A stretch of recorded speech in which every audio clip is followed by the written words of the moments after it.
The argument tends to go like, all you have done is found something not explained by science and filled it with God. It is not a real explanation, and one day science will account for this without God, like we have done in the past with several things like lightning and earthquakes. Ancient people used to think these things were caused by gods, and present-day arguments for God's existence are exactly the same. The problem with this line of reasoning is that it's an abuse of how the actual fallacy was supposed to be used, and it is based on a misunderstanding of history. First, the God of the Gaps Fallacy was actually created by a Christian evangelist named Henry Drummond, and it was never meant to apply to metaphysical theories. The phrase was meant to be used when one inserts divine intervention into a biological process or a physical process. For example, we can't explain how elephants evolved from primitive mammals, therefore it was miraculous. We can't explain the order of certain orbital levels of electrons, therefore it is run by divine intervention. We can't explain how fish evolved into tetrapods, therefore divine intervention happened. However, Drummond encouraged his fellow Christians to accept all of nature as the product of God's work. In other words, the intricacies of natural processes, still unanswered by science, don't need divine intervention inserted into them. But all of nature itself still implies the existence of a creator who set natural processes into motion. Inserting God into a natural process is not how most arguments for God's existence function. See, arguments for God's existence are philosophical in nature. We take scientific data and infer a philosophical or metaphysical theory that we believe best fits with the data. For example, materialism is a metaphysical theory of reality, not a scientific theory. Materialism is the idea all that exists is matter, and the complex arrangements of matter. This cannot be proven by science, only inferred philosophically. Now, if a materialist was to argue that from something we observe in science was evidence in favor of materialism, it would be absurd for me to reply that they are just trying to explain that with the materialism of the gaps. And that is how ridiculous it sounds when a non-theist attempts to argue a God of the gaps in response to the arguments from natural theology or the metaphysical theory of theism.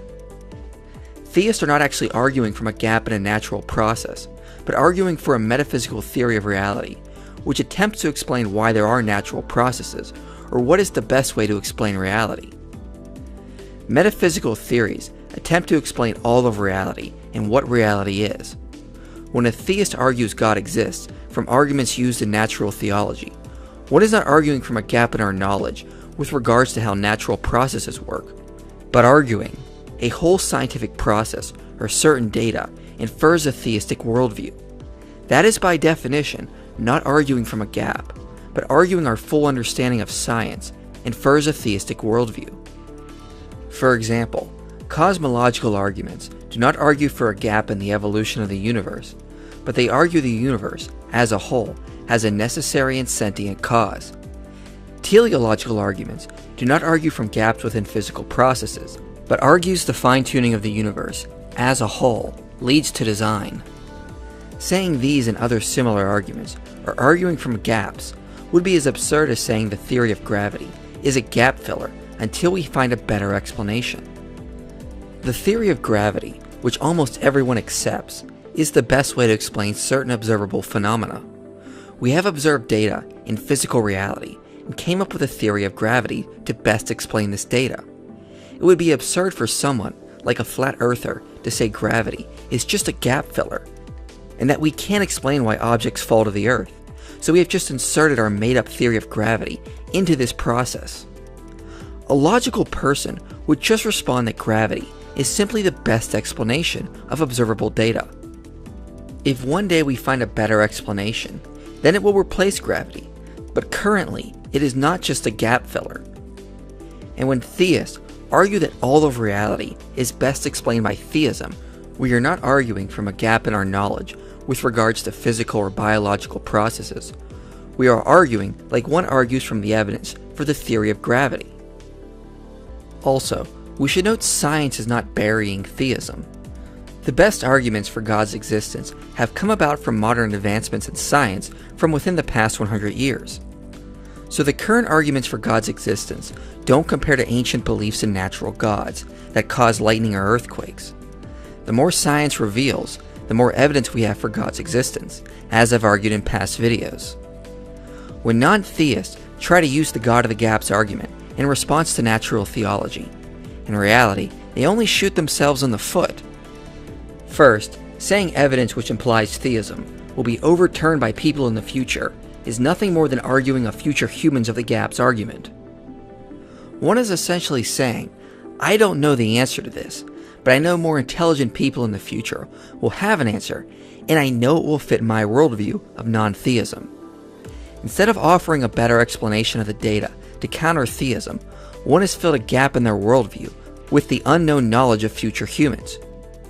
You don't know what the future will bring, so you just can't assume more intelligent individuals in the future will find an explanation that is better than a theistic one.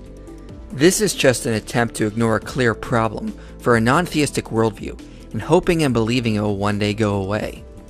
One does not really provide an answer, but just assumes their worldview is already correct on blind faith, and places their faith in future humans to confirm what they want to be true. Second, notice what they have admitted without realizing it. They have not explained how materialism, or other non-theistic views, can account for these pieces of data, but admitted these are gaps in the materialist or naturalistic view of reality. Non-theistic views cannot fully explain the data the theists have offered, and they only hope it will be explained in the future. So in saying these arguments are God of the Gaps arguments, they simply assume the worldview and inadvertently admit these are gaps in their philosophical view of reality that their non-theistic theory of reality cannot account for. Thus, in reality, they admit theism is the better explanation of reality if they cannot account for this data through a materialistic worldview, or offer a better and more parsimonious explanation. Thus, when a non-theist cries God of the Gaps, they are not really addressing any arguments for God's existence, but admitting to us all they are just assuming their worldview that God doesn't exist, and any evidence for God could not possibly mean that God exists. So it must just be a gap until someone comes along and solves this issue for their worldview. All they do is admit their view of reality cannot explain as much as theism can, and there are clear gaps they cannot account for within their framework. So in reality, crying God of the Gaps in response to natural theology only creates more problems for the non-theist than it solves.